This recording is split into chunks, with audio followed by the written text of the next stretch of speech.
Social media Patel Prahlad भाई। आज इस बुलेटिन में बात होगी बिहार के सियासी रण में उतरे राहुल और प्रियंका की, एसआईआर प्रक्रिया में हुए बड़े खुलासे की। देखेंगे कैसे बी सुदर्शन रेड्डी के दावे से बीजेपी में मचा हड़कंप, धनखड़ को लेकर चौंकाने वाले खुलासे को जानेंगे। नीतीश कैबिनेट में क्यों हुई महाभारत, और बुलेटिन के आखिर में देखेंगे जाने माने कार्टूनिस्ट इरफान की किस खबर पर पड़ी तिरछी नजर। लेकिन दिन भर की तमाम बड़ी खबरों से पहले एक नजर आज की सुर्खियों पर। पीएम मोदी की टिप्पणी पर भड़की सीएम ममता बनर्जी, कहा कभी उम्मीद नहीं थी कि प्रधानमंत्री हमें चोर कहेंगे, उन्हें मेरी कुर्सी का करना चाहिए सम्मान। आप नेता सौरभ भारद्वाज के घर ईडी के छापे, हॉस्पिटल कंस्ट्रक्शन स्कैम में 12 और ठिकानों पर तलाशी। पार्टी संयोजक केजरीवाल बोले हमारी आवाज दबाना चाहती है सरकार। 28 अगस्त से जापान दौरे पर रहेंगे पीएम मोदी, पीएम इशिबा के साथ करेंगे वार्षिक शिखर बैठक। जापान से 31 अगस्त को चीन रवाना होंगे पीएम मोदी। लाल निशान पर बंद हुआ शेयर बाजार, 849 अंकों की गिरावट के साथ 80,786 पर बंद हुआ सेंसेक्स। 255 अंकों की गिरावट के साथ 24,712 पर बंद हुआ निफ्टी। ये तो थी सुर्खियां। अब बात आज की सबसे बड़ी खबर की। बिहार में इस समय राहुल गांधी के नेतृत्व में महागठबंधन की वोटर अधिकार यात्रा चल रही है। यात्रा में जिस तरह से लोगों का हुजूम उमड़ रहा है, उससे एनडीए के अंदर डर दिख रहा है, और ये डर अब और ज्यादा बढ़ चुका है क्योंकि यात्रा ने महागठबंधन को पहले ही बहुत मजबूत स्थिति में पहुंचा दिया है, और अब कांग्रेस सांसद प्रियंका गांधी भी इस यात्रा में शामिल हो गई हैं। तो कैसे वोटर अधिकार यात्रा ने उड़ा दी बीजेपी की नींद, देखिए इस रिपोर्ट में। बिहार में वोटर अधिकार यात्रा को लेकर महागठबंधन में जबरदस्त उत्साह दिख रहा है, और इसका कारण है यात्रा को मिल रहा समर्थन। राहुल गांधी लगातार वोट के अधिकार की बात कर रहे हैं, और उन्होंने अब अमित शाह के पुराने बयान का हवाला देते हुए वोट चोरी का दावा कर दिया। राहुल ने कहा, अमित शाह ने बार बार कहा कि बीजेपी की सरकार 40-50 साल तक रहेगी। पहले ये बयान अजीब लगा, अमित शाह को कैसे पता कि 40-50 साल तक सरकार चलेगी। अब सच्चाई सामने आ गई है। अमित शाह ऐसा इसलिए कह पा रहे थे क्योंकि ये लोग वोट चोरी करते हैं। राहुल गांधी ने कहा, बच्चा बच्चा कह रहा है कि मोदी वोट चोर है। बच्चे मेरे कान में आकर कहते हैं, लेकिन मीडिया को बात समझ नहीं आती है। वोटर अधिकार यात्रा में प्रियंका गांधी भी शामिल हुई। उन्होंने बीजेपी पर तीखा हमला करते हुए ट्वीट भी किया। उन्होंने लिखा, जनता का विश्वास खो चुकी भाजपा देश भर में वोट चोरी की साजिशें रच रही है। बिहार में महंगाई, बेरोजगारी, पलायन, आर्थिक संकट समेत हर मोर्चे पर नाकाम बीजेपी जेडीयू सरकार जनता का वोट चुराकर सत्ता में बने रहना चाहती है। वहीं तेजस्वी यादव ने यात्रा का वीडियो पोस्ट करते हुए ट्वीट किया, गर्म खून है, खोलेंगे ही, हक जनता का तो लेंगे ही, हो आंच जब बिहार पर, तेजस्वी तो बोलेंगे ही, वोटर अधिकार यात्रा, बिहार के एक एक वोटर का हक छीनने नहीं देंगे। वहीं बता दें, 27 अगस्त को यात्रा सीतामढ़ी पहुंचेगी। सीतामढ़ी में राहुल, तेजस्वी, प्रियंका के साथ सपा चीफ अखिलेश यादव, तमिलनाडु के सीएम एम के स्टालिन, डीएम के सांसद कमिनोई भी इस यात्रा में शामिल होंगे। सीतामढ़ी में रुन्नी सैदपुर में बड़ी सभा का भी आयोजन किया गया है, जिसमें भारी संख्या में बिहार की जनता की जुटने की उम्मीद है। वहीं आपको बता दें कि वोटर अधिकार यात्रा का असर पूरे प्रदेश में दिखाई दे रहा है। बिहार विधानसभा चुनाव में वोट चोरी के खेल का कांग्रेस खुलासा कर रही है। पार्टी की तरफ से वोटिंग लिस्ट में हुई धांधली के सबूत पेश किए जा रहे हैं। चुनाव आयोग और बीजेपी की मिली भगत के आरोप लगाए जा रहे हैं, तो चुनाव आयोग विपक्ष के आरोपों की जांच को ही तैयार नहीं है। विपक्ष के नेताओं पर कार्रवाई भी नहीं कर पा रहा है क्योंकि उसे कोर्ट का डर लग रहा है, जहां वो पहले से ही मुश्किल में दिख रहा है। इस बीच कांग्रेस ने वोटर लिस्ट को लेकर बड़े खुलासे किए हैं। तो क्या है पूरा मामला, देखिए इस रिपोर्ट में। बिहार में एसआईआर पर पहले से ही सवाल उठ रहे हैं। जो वोटिंग लिस्ट सामने आई, उसे लेकर चुनाव आयोग भी मुश्किल में घिर गया है। कांग्रेस ने ट्वीट कर एसआईआर की पोल खोल दी है। पार्टी ने कहा, बिहार में वोट चोरी का खेल देखिए। मधुबन के मकान नंबर 50 में 274 वोटर हैं। हरसिद्धि के मकान नंबर 5 में 48 वोटर हैं। कटिहार के मकान नंबर 82 में 197 वोटर हैं। ये मकान 20 साल से बंद है। इस पोस्ट में आप इन घरों की तस्वीर देख रहे हैं। यह है वोट चोरी का खेल, जिसे नरेंद्र मोदी और चुनाव आयोग ने रचा है। इसलिए आज देश के कोने कोने से आवाज आ रही है, वोट चोर गद्दी छोड़। इसके अलावा कांग्रेस ने एक और ट्वीट किया, जिसमें बताया गया कि कैसे एक घर में 200-300 से भी ज्यादा लोग रहते हैं। इस लिस्ट में दिखाई दे रहा है कि किसी घर में 197 वोट हैं तो किसी में 389, किसी में 153 वोट हैं तो किसी घर में 274 वोट। इस बीच ये खबर भी सामने आ रही है कि चुनाव आयोग ने वोटिंग लिस्ट में जो 65 लाख नाम हटाए हैं, उसमें पटना, मधुबनी और पूर्वी चंपारण जिलों में सबसे ज्यादा वोटरों के नाम शामिल हैं। इसमें भी पुरुषों के मुकाबले महिलाओं की संख्या ज्यादा है। पटना, मधुबनी और पूर्वी चंपारण जिले से कुल 10.63 लाख वोटर लिस्ट से नाम हटाए गए, जो कि राज्य के 38 जिलों में हटाए गए 65 लाख वोटरों का 16.35% है। इन तीनों जिलों में 36 विधानसभा सीटें आती हैं। पिछले विधानसभा चुनाव में इन 36 सीटों में से बीजेपी जेडीयू गठबंधन ने 22 सीटें जीती थी, जबकि विपक्षी महागठबंधन के खाते में 14 सीटें गई थी। ऐसे में ये सवाल उठ रहे हैं कि क्या बीजेपी को जिताने के लिए विपक्षी समर्थकों के नाम तो नहीं काट दिए गए हैं। एसआईआर प्रक्रिया में हुए खुलासे ने चुनाव आयोग की टेंशन बढ़ा दी है, तो बी सुदर्शन रेड्डी के दावे से एनडीए मुश्किल में दिखाई दे रहा है। उपराष्ट्रपति पद के चुनाव में सरकार और विपक्ष दोनों के उम्मीदवार आमने सामने हैं। एनडीए और इंडिया गठबंधन दोनों ही अपने अपने उम्मीदवार के लिए समर्थन जुटाने में लगे हैं। इस बीच रेड्डी ने समर्थन को लेकर बड़ा हिंट दे दिया है, जिससे एनडीए को बड़ा झटका लग सकता है। तो क्या है पूरा मामला, देखिए इस रिपोर्ट में। उपराष्ट्रपति पद के लिए विपक्षी गठबंधन के उम्मीदवार बी सुदर्शन रेड्डी के बयान ने बीजेपी की टेंशन बढ़ा दी है। मोदी सरकार पर संकट गहराता दिखाई दे रहा है। सुदर्शन रेड्डी ने उपराष्ट्रपति चुनाव को लेकर कहा कि वो प्रधानमंत्री समेत सभी सांसदों, मंत्रियों को पत्र लिखकर अपने लिए समर्थन मांगेंगे। साथ ही आंध्र प्रदेश के सीएम एन चंद्रबाबू नायडू से भी संपर्क करेंगे और अपने लिए समर्थन की अपील करेंगे, जिसके बाद से बीजेपी में हड़कंप मच गया है। इसके साथ ही उन्होंने लखनऊ में प्रेस कॉन्फ्रेंस के दौरान एनडीए के समर्थन को लेकर बड़ा हिंट दिया। उनका ये हिंट कहीं न कहीं ये दर्शाता है कि एनडीए के कई नेता रेड्डी के उपराष्ट्रपति बनने के समर्थन में हैं। रेड्डी ने कहा कि इंडिया ब्लॉक के बाहर के दल भी हमारा समर्थन कर रहे हैं। ये अखिलेश यादव की मदद के बिना संभव नहीं था। उपराष्ट्रपति पद कोई राजनीतिक पद या मुद्दा नहीं है, ये गैर राजनीतिक पद है। सभी दलों से अनुरोध है कि वो मेरा समर्थन करें। संवैधानिक संस्थाओं पर संकट के बादल हैं। अब रेड्डी का बयान आंध्र प्रदेश के मुख्यमंत्री चंद्रबाबू नायडू से जोड़कर देखा जा रहा है। कहीं ना कहीं उनका ये बयान नायडू की तरफ इशारा करता है, क्योंकि इंडिया गठबंधन की तरफ से मैदान में उतारे गए उम्मीदवार सुदर्शन रेड्डी आंध्र प्रदेश के ही हैं। ऐसे में अब चंद्रबाबू नायडू के सामने भी संकट खड़ा हो गया है। नायडू इस वक्त दबाव में दिखाई दे रही हैं। क्षेत्रीय अस्मिता का मुद्दा बीजेपी पर भारी पड़ सकता है और उपराष्ट्रपति चुनाव में बीजेपी को बड़ा झटका लग सकता है। उपराष्ट्रपति चुनाव को लेकर बीजेपी टेंशन में नजर आ रही है। इस बीच पूर्व उपराष्ट्रपति जगदीप धनखड़ को लेकर सवाल गहराते जा रहे हैं। उपराष्ट्रपति पद से इस्तीफा देने के बाद से जगदीप धनखड़ कहां है, इस बारे में किसी को नहीं पता। अब तक ना उनका कोई बयान आया है और ना ही कोई वीडियो। ऐसे में सवाल ये उठ रहे हैं कि क्या वो सुरक्षित है, और अब उनको लेकर एक रिपोर्ट सामने आई है।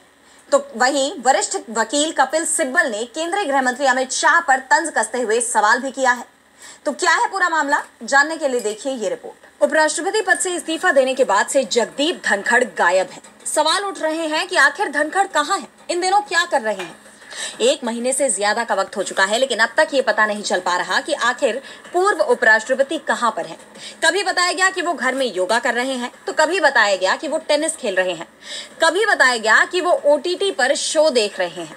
जब देश के गृह मंत्री अमित शाह से यह सवाल किया गया, तो उन्होंने कह दिया कि धनखड़ ने स्वास्थ्य समस्या की वजह से इस्तीफा दिया है। किसी को भी इससे ज्यादा खींचकर कुछ खोजने की कोशिश नहीं करनी चाहिए। शाह के बयान के बाद से ये सवाल मजबूती से उठने लगे कि आखिर धनखड़ कहां है। लेकिन अब धनखड़ की खोज कर ली गई है। इंडियन एक्सप्रेस की एक रिपोर्ट सामने आई है, जिसमें पूर्व उपराष्ट्रपति के बारे में लिखा गया है कि पूर्व उपराष्ट्रपति जगदीप धनखड़ आजकल ओटीटी पर मनपसंद शो देखने के साथ ही योग करने और टेबल टेनिस खेलने में व्यस्त हैं। धनखड़ की ज्यादातर शाम लुटियंस जोन स्थित उपराष्ट्रपति आवास के मिनी स्पोर्ट्स कॉम्प्लेक्स में टेबल टेनिस खेलते हुए गुजर रही है, जबकि उनकी सुबह की शुरुआत योगा टीचर के साथ योग सत्र से होती है। इसके अलावा इन दिनों ओटीटी प्लेटफॉर्म पर उनकी वॉच लिस्ट में द लिंकन लॉयर और हाउस ऑफ कार्ड्स जैसे शो टॉप पर हैं। वरिष्ठ वकील कपिल सिब्बल ने धनखड़ को लेकर गृह मंत्री शाह पर करारा तंज कसा है। उन्होंने अपने सोशल मीडिया हैंडल एक्स पर लिखा, लापता धनखड़। अमित शाह जी, मुझे मालूम है कि आप असत्य से दूर रहते हैं।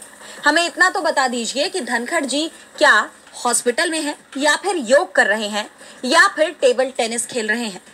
कपिल सिब्बल का ये बयान मीडिया रिपोर्ट को लेकर ही दिया गया है।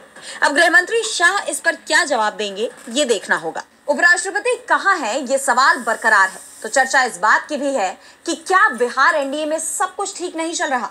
लेकिन अब एक ऐसी खबर सामने आई है जिससे राज्य का सियासी समीकरण बदल सकता है। खबर नीतीश कुमार की कैबिनेट बैठक से आई है, जहां डिप्टी सीएम विजय सिन्हा और मंत्री अशोक चौधरी के बीच तू मैं हो गई। इसे लेकर सवाल उठ रहे हैं कि क्या ये विधानसभा चुनाव से पहले एनडीए में दरार पड़ गई है। देखिए ये रिपोर्ट। बिहार विधानसभा चुनाव से पहले एनडीए गठबंधन में दरार पड़ती दिख रही है। मुख्यमंत्री नीतीश कुमार की अध्यक्षता में हुई कैबिनेट बैठक के दौरान डिप्टी सीएम विजय सिन्हा और ग्रामीण कार्य मंत्री अशोक चौधरी के बीच तीखी बहस हो गई। इस घटना ने एक बार फिर इस चर्चा को हवा दे दी है कि बिहार एनडीए में सब कुछ ठीक नहीं चल रहा है। दोनों नेताओं के बीच ये तकरार 36 दिनों में दूसरी बार हुई है, जिससे गठबंधन के भीतर की खींचतान खुलकर सामने आ गई है। 26 अगस्त को हुई बैठक में एक कृषि भूमि के हस्तांतरण को लेकर विवाद शुरू हुआ। मंत्री अशोक चौधरी ने एक कॉलेज के निर्माण के लिए कृषि विभाग से जमीन मांगी। इस पर बिहार के कृषि मंत्री और डिप्टी सीएम विजय सिन्हा ने आपत्ति जताई और कहा कि सीएम के आदेश के बिना जमीन ट्रांसफर नहीं हो सकती। उन्होंने ये भी साफ किया कि जब तक विभाग को कहीं और उतनी जमीन नहीं मिल जाती, तब तक यह हस्तांतरण मुमकिन नहीं है।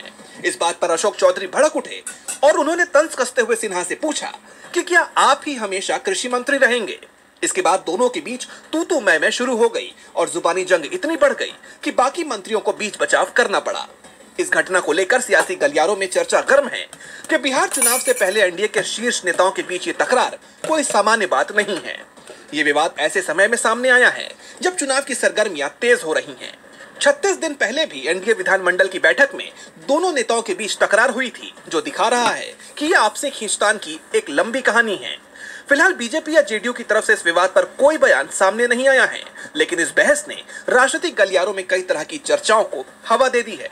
बिहार एनडीए में फूट पड़ती दिखाई दे रही है तो सुप्रीम कोर्ट के कॉलेजियम में एक सिफारिश को लेकर विवाद पैदा हो गया है।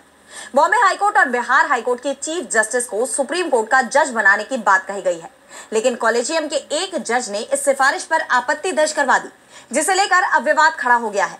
तो किस जज ने दर्ज कराई है आपत्ति और क्या है इसके पीछे की वजह, जानेंगे इस रिपोर्ट में। हाल ही में सुप्रीम कोर्ट के कॉलेजियम ने बॉम्बे हाई कोर्ट के चीफ जस्टिस आलोक आराधे और पटना हाई कोर्ट के चीफ जस्टिस विपुल एम पंचोली को सुप्रीम कोर्ट का जज बनाने की सिफारिश की है, लेकिन इस सिफारिश ने एक विवाद को जन्म दे दिया है। विवाद की वजह यह है कि जस्टिस आलोक आराधे को सुप्रीम कोर्ट का जज बनाने की सिफारिश पर कॉलेजियम के सभी सदस्यों की सहमति नहीं बन पाई थी। जस्टिस बीवी नागरत्ना ने जस्टिस विपुल एम पंचोली की नियुक्ति पर अपनी असहमति जताई है। जस्टिस नागरत्ना ने इस बात पर जोर दिया कि जस्टिस पंचोली की नियुक्ति से न सिर्फ न्याय प्रशासन पर बुरा असर पड़ सकता है, बल्कि इससे कॉलेजियम प्रणाली की विश्वसनीयता भी खतरे में पड़ सकती है। उन्होंने अपने नोट में गुजरात हाई कोर्ट से पटना हाई कोर्ट में उनके ट्रांसफर से जुड़ी परिस्थितियों का भी जिक्र किया। देखा जाए तो यह पूरा मामला वरिष्ठता और प्रतिनिधित्व का है, क्योंकि वरिष्ठता के हिसाब से देखें तो जस्टिस आराधे हाई कोर्ट के जजों की सूची में 5वें नंबर पर हैं, वहीं जस्टिस पंचोली 57वें नंबर पर हैं। उन्होंने कहा, जस्टिस पंचोली के सुप्रीम कोर्ट का जज बनने से गुजरात हाई कोर्ट का प्रतिनिधित्व बहुत ज्यादा हो जाएगा, क्योंकि इस हाई कोर्ट से पहले से ही 2 जज सुप्रीम कोर्ट में हैं। इससे प्रतिनिधित्व का संतुलन बिगड़ सकता है। जस्टिस पंचोली की नियुक्ति को लेकर एक और दिलचस्प बात यह है कि उनकी नियुक्ति अक्टूबर 2014 में हुई थी। इस हिसाब से वो 10 साल बाद सुप्रीम कोर्ट तक पहुंचने वाले जज बन सकते हैं। वहीं जस्टिस आलोक आराधे की नियुक्ति 2009 में हुई थी। अब अगर राष्ट्रपति की मंजूरी मिलती है तो सुप्रीम कोर्ट में जजों की कुल संख्या 34 हो जाएगी। 2 हाईकोर्ट के जज सुप्रीम कोर्ट कॉलेजियम में विवाद की जड़ बन गए हैं। तो अमेरिकी राष्ट्रपति डोनाल्ड ट्रंप के फैसलों ने भारत और अमेरिका के रिश्तों में तनाव पैदा कर दिया है। अब 27 अगस्त से भारत पर 50% टैरिफ लागू हो जाएगा। इसका नोटिफिकेशन भी अमेरिका की तरफ से जारी कर दिया गया है, जिसके बाद पीएम मोदी ने भी अहम बैठक बुला ली। अब सबकी नजरें भारत सरकार पर टिकी हुई हैं कि वो इस पर क्या रुख अपनाती है। तो क्या ट्रंप के टैरिफ से अमेरिका और भारत में छिड़ेगी ट्रेड वॉर? जानने के लिए देखिए ये रिपोर्ट। अमेरिका और भारत के रिश्ते बेहद खराब दौर से गुजर रहे हैं। अमेरिका के राष्ट्रपति डोनाल्ड ट्रंप ने भारत पर 50% टैरिफ की घोषणा पहले ही कर दी थी और अब 27 अगस्त से ये टैरिफ लागू भी होने जा रहा है, जिसके लिए अमेरिका ने ऑफिशियल नोटिफिकेशन जारी कर दिया। इस नोटिफिकेशन में रूस से व्यापार के लिए जुर्माने के तहत भारत पर एडिशनल 25% टैरिफ लगाने की बात कही गई है, जबकि व्यापार घाटे के चलते 25% टैरिफ तो 6 अगस्त से ही भारत पर लागू है। बड़ी बात यह है कि टैरिफ को लेकर चर्चा के लिए 25 अगस्त को ट्रंप के प्रतिनिधि भारत आ रहे थे, जहां दोनों देशों के बीच व्यापार के मुद्दे पर बढ़ते इस तनाव को सुलझाने की दिशा में बात होती। लेकिन अमेरिकी प्रतिनिधि भी भारत नहीं आए और अब ट्रंप के हस्ताक्षर के साथ ये नोटिफिकेशन जारी कर ये बता दिया गया है कि अमेरिका अपने फैसले से पीछे नहीं हटेगा। उल्टा उसकी तरफ से टैरिफ को और बढ़ाने की धमकी दी जा रही है, जिसके बाद पीएम मोदी ने भी बड़ी बैठक बुला ली। उन्होंने पीएमओ में केंद्रीय गृह मंत्री अमित शाह, वाणिज्य मंत्री पीयूष गोयल समेत कई बड़े अधिकारियों की मौजूदगी में ट्रंप के टैरिफ पर चर्चा की। जहां तक सवाल है रूस से व्यापार का, तो भारत का रुख साफ है कि वो तेल वहीं से खरीदेगा जहां उसे सस्ता पड़ेगा। ट्रंप रूस से व्यापार खत्म करने की बात कह रहे हैं, तो भारत की तरफ से एनएसए अजीत डोभाल से लेकर विदेश मंत्री एस जयशंकर तक टॉप लेवल अधिकारियों और मंत्रियों के रूस दौरे हो रहे हैं। यानी ये साफ संदेश अमेरिका को दिया जा रहा है कि भारत उसके दबाव में नहीं आएगा। लेकिन सवाल ये है कि सरकार अमेरिकी टैरिफ के खिलाफ एक्शन क्या ले रही है।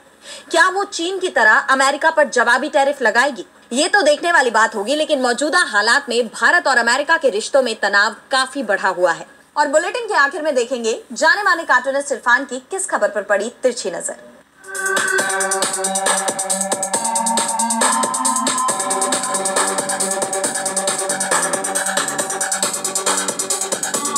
बॉलीवुड में तो जरूरी नहीं कि फिल्म स्टार्स के बेटा या बेटी फिल्म के अंदर ही काम करे, मगर राजनीति के व्यापार की बागडोर अब बेटा या नेता के बेटे जरूर संभाल लेते हैं। इसलिए हमारे देश में अब वंशवाद की जो बहस है वो बेकार हो चुकी है।